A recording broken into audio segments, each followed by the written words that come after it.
On va parler du gardien justement, Fabulous Fab, la légende qui a commencé ce soir-là. Finalement, il n'avait que 22 ans, Fabien Barthez, le soir de cette finale face à Van Basten.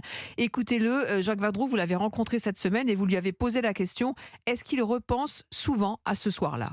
Ouais, tu penses souvent, ça fait partie de ta vie, ça fait partie de ton expérience. On apprend tellement, surtout à 20 ans, quoi.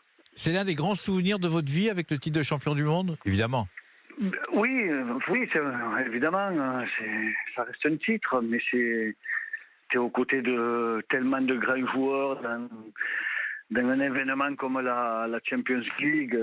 Tout ça t'apporte tellement dans ta vie de joueur, mais ta vie d'homme aussi. Donc c'est sûr que tu passes encore et tu t'insères encore pour retransmettre quand tu échanges avec de jeunes joueurs, quoi.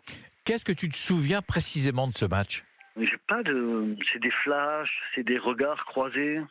Je me souviens que je regardais dans le tunnel un truc qui m'avait marqué. Je détaillais les joueurs de Milan parce que je les regardais à la télé, 6 mois avant ou un an avant. Les Maldini, Baresi, c'est des gars que Van Basten, tu regardes à quoi ils ressemblent en vrai, quoi. Quand t'avais un balai, tu vois, ces mecs, j'étais au centre de formation et je les regardais jouer Van Basten mettre ce but à l'Euro contre la Russie. Et là, tu te retrouves à côté d'eux, dans le couloir. Donc, t'es admiratif devant eux. Je les avais à 50 cm de moi, à côté de moi, quoi. C'était pas des adversaires pour moi. Il paraît que le 26 mai 1993, dans le car qui vous amène donc au stade, il paraît que tu aurais fait une petite sieste. Est-ce que c'est vrai ? Ah oui, c'est vrai, oui. 1 heure de bus. Donc, j'ai fait ma petite sieste quelque part. Et ça voulait dire que j'étais dans le match, quoi. Et serein, parce que dans le match, serein. Je sais pas si j'étais...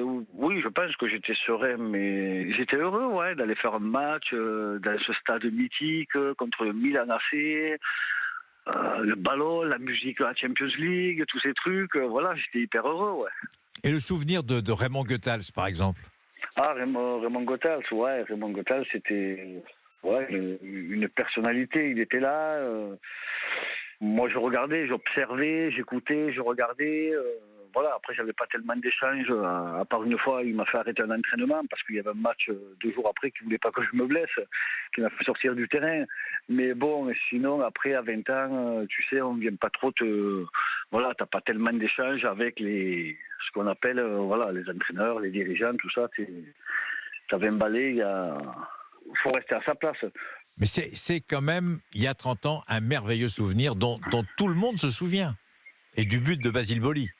Mais tout le monde se souvient parce que c'est le premier. Et j'ai envie de dire, quelque part, malheureusement pour le football français, c'est toujours le premier, 30 ans après. Mais on en parle, comme tu parles de 98, quoi. Les premières fois, de toute façon, après, derrière, c'est pas pareil, quoi. Et surtout avec l'Olympique de Marseille. C'est ce que représente ce club dans le paysage du football français, quoi. L'Olympique de Marseille, c'est l'OM. Merci Fabien Barthez.